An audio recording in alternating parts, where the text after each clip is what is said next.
Hi everyone, welcome back to the channel. As you know, I'm a European used car dealer. So today we're looking at something a lot different, something I've not had in before. It's a 2022 Tesla Model 3 Long Range all-wheel drive. Came in on trade, customer traded in on a 2014 BMW 3 Series.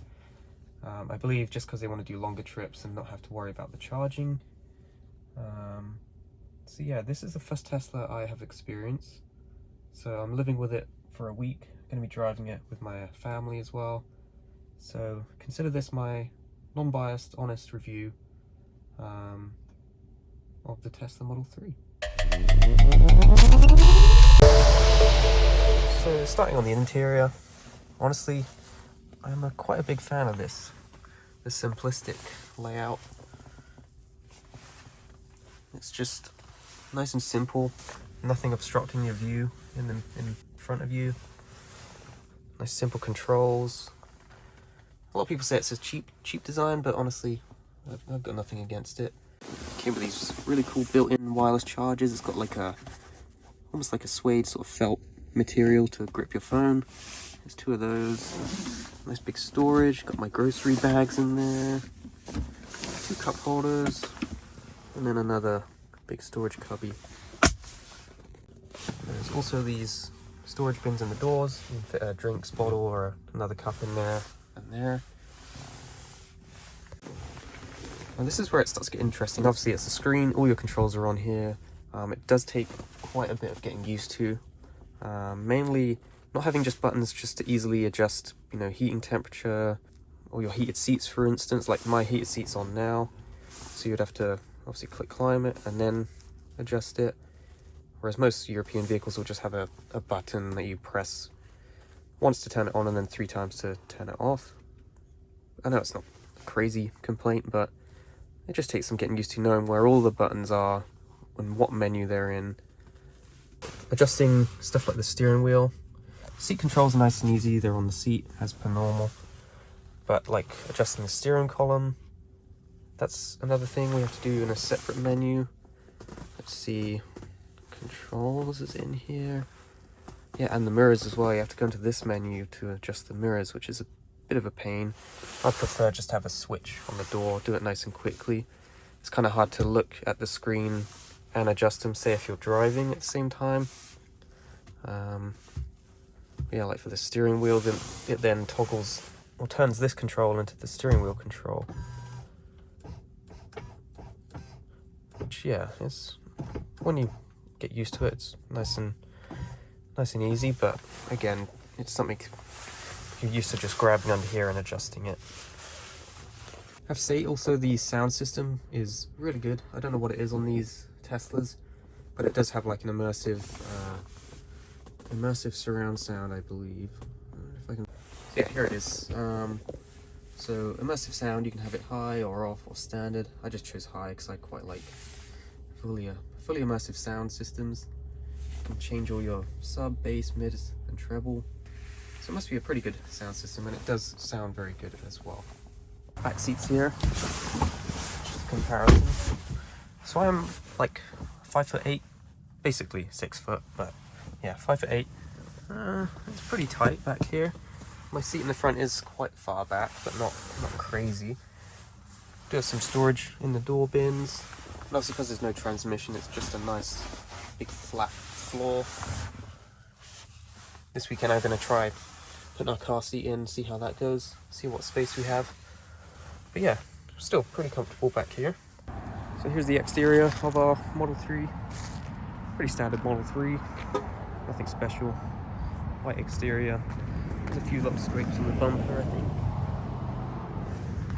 I believe it doesn't have the upgraded alloy wheels. These are just the, what size are these? These are 18s, and I think there's an option for a 19-inch. The only thing I did notice, you hear that? It's kind of, yeah, not so nice. Might just need lubricating, but yeah, kind of annoying. I know these rear lights can sometimes get full of moisture. I did check for that. These ones are still nice and clear. But it is stuff that Tesla would warranty, so it's not like a huge issue. that leads me to another thing I really like, is you can come to the vehicle with your phone in your pocket, jump in, hop in, foot on the brake, and you're ready to go. Like, it's that quick. There's no, you know, ignition on, putting it in gear, releasing a parking brake. It's just, you can be in the vehicle and gone within like a second.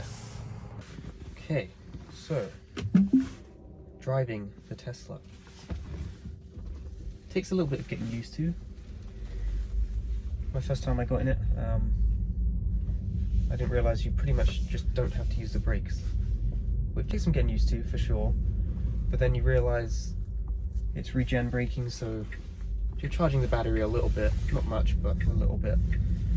And then you're not also putting any wear and tear on the brakes, which is another good cost-saving thing about this, I guess. It'd be interesting to see how long brakes do last, because you're just not using them. I think 0 to 60 time they claim is it 4.5 on these, the Model 3 Long Range all-wheel drives. I don't have a timer, but we'll do on the highway here and just see how it does. I haven't properly experienced it yet, so we'll see. Join the highway here, complete stop. And I'll put my foot down. Oh, Jesus.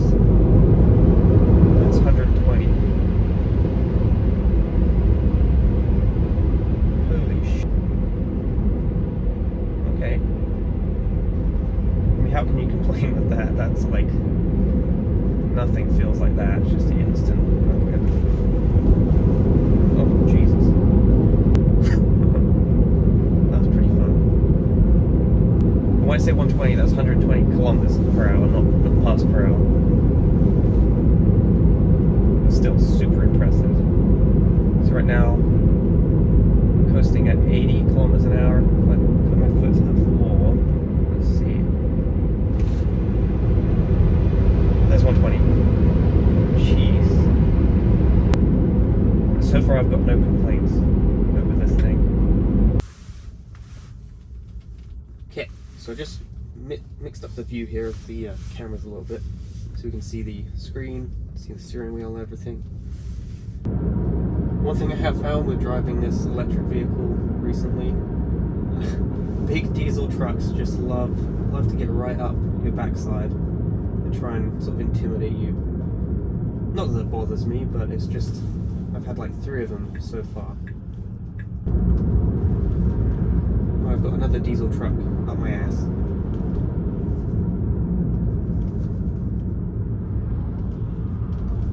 Let's just leave him in the dirt, shall we? He's trying to race me now, I shouldn't have done that. Yeah, anyway, they're pleasant to drive. Like, I've not had the experience of charging it just yet. Like I said, the range is just keeping up there. It's still 411 right now, kilometers range. Okay, get out before this traffic starts moving. Alright, and we'll go 1, 2. It does tell you to keep your hands on the wheel. And it is accelerating up to the speed limit, which is 80 kilometers an hour. This is very strange. We're not dead yet, so far so good.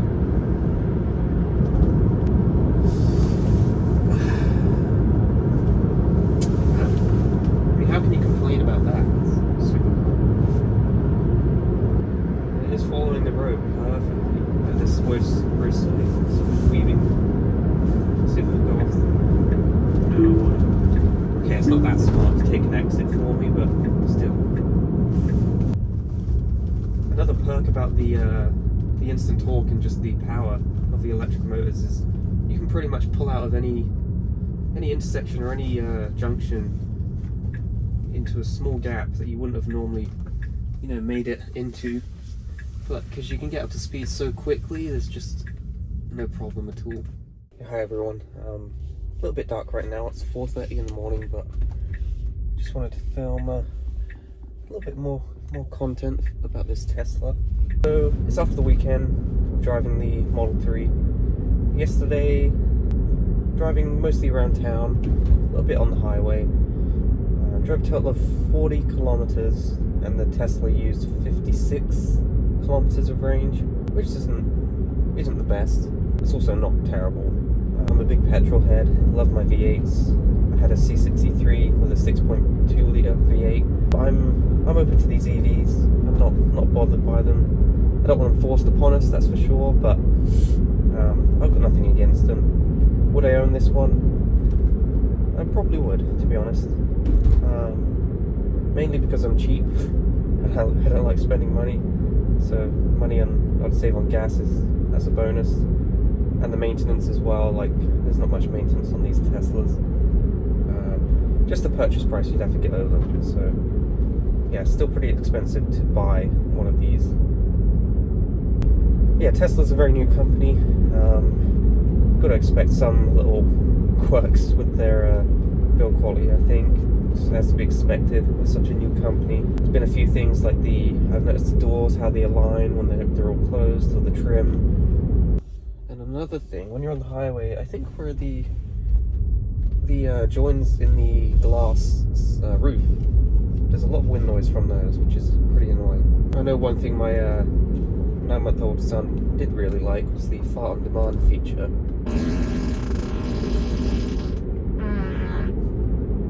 Yeah, a lot of people, they sort of find those little quirks that this car has, like that. They find them stupid and pointless, and they're like, you know, they sort of roll their eyes at them. Honestly, it's just a bit of fun. Like, I don't see the problem in it.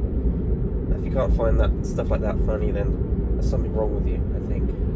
I just thought as well, when you're doing this regen braking, do your brake lights come on?